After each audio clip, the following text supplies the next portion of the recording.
awesome. Okay guys, it's time for Poco Eco Lost Sounds. Darren, drop that bass. Finally! Wob, wob, wob, wob, wob, wob, wob, wob. Off the rails. Wob, wob, wob, wob, wob, wob, wob, wob, Okay, Darren. Okay, Darren. wob.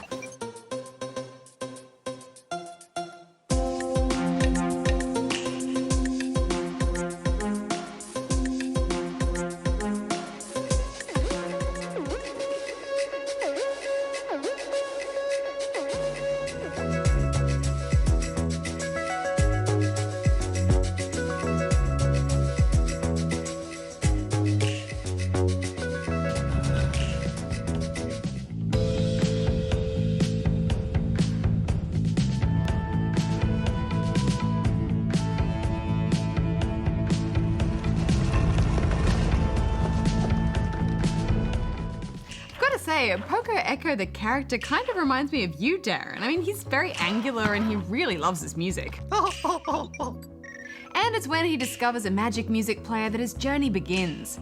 It turns out that he's discovered the lost tape of sounds that can reawaken these ancient spirits.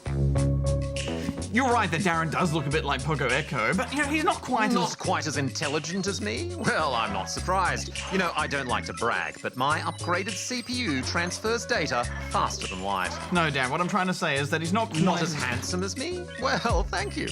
It's very kind. I was just voted the galaxy's best-looking robot for a second year running.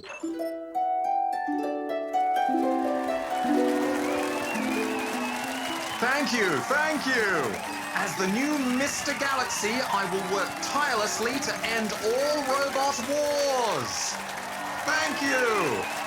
I will foster an era of robot kindness and understanding, on pain of lasering.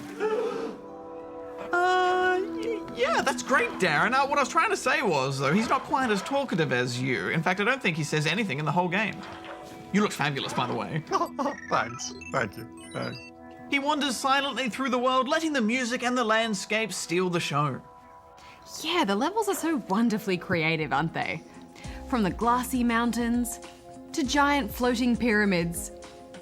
There's a very mysterious and alien feel to the world, but it's also a very peaceful one. Because there aren't any enemies, it feels a little bit like a scenic tour with a soundtrack. Although there aren't enemies, you can't walk too far in the game without encountering one of its puzzles. Mostly the puzzles involve moving platforms about to build a path for Poco. But the interesting thing is you don't have direct control over him. Instead, you just tap the part of the landscape you want him to walk to. We played this mostly on a smartphone, which I will say is a bit cramped. Yeah, it took me a little while to get used to the control system, but overall I would say that it's better than like an on-screen D-pad, for example. Especially because these environments are shaped so unconventionally. Getting back to the puzzles, often the first task is to get an amp and activate it.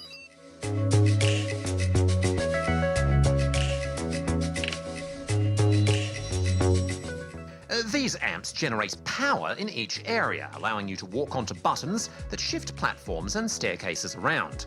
Naturally, my CPU was able to solve these puzzles in nanoseconds, but how did you two find them? I will agree with you, Darren. The puzzles are way too easy. A lot of them could be solved by just walking along and pressing the next red button. And even when there were 2 red buttons to choose from, you still don't need to figure anything out because there's a red spirit that leads you in the right direction.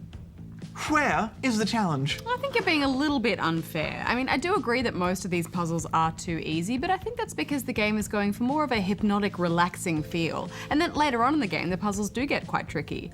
Like the one in the snow where you need to redirect light through a series of crystals. Yes, that one was quite tough, but then straight afterwards it went back into simple puzzles, just tapping in the field of drums. Overall, I just want this game to be harder. Putting the puzzles to the side for a moment, I think it's fair to say the gameplay doesn't change much throughout the 3-hour experience. The same formula of powering up the area and activating the platforms remains the focus. However, I'm glad to say the music keeps getting better and better. Yeah, absolutely. The vocals really added an extra layer of emotion to Poco Eco's journey.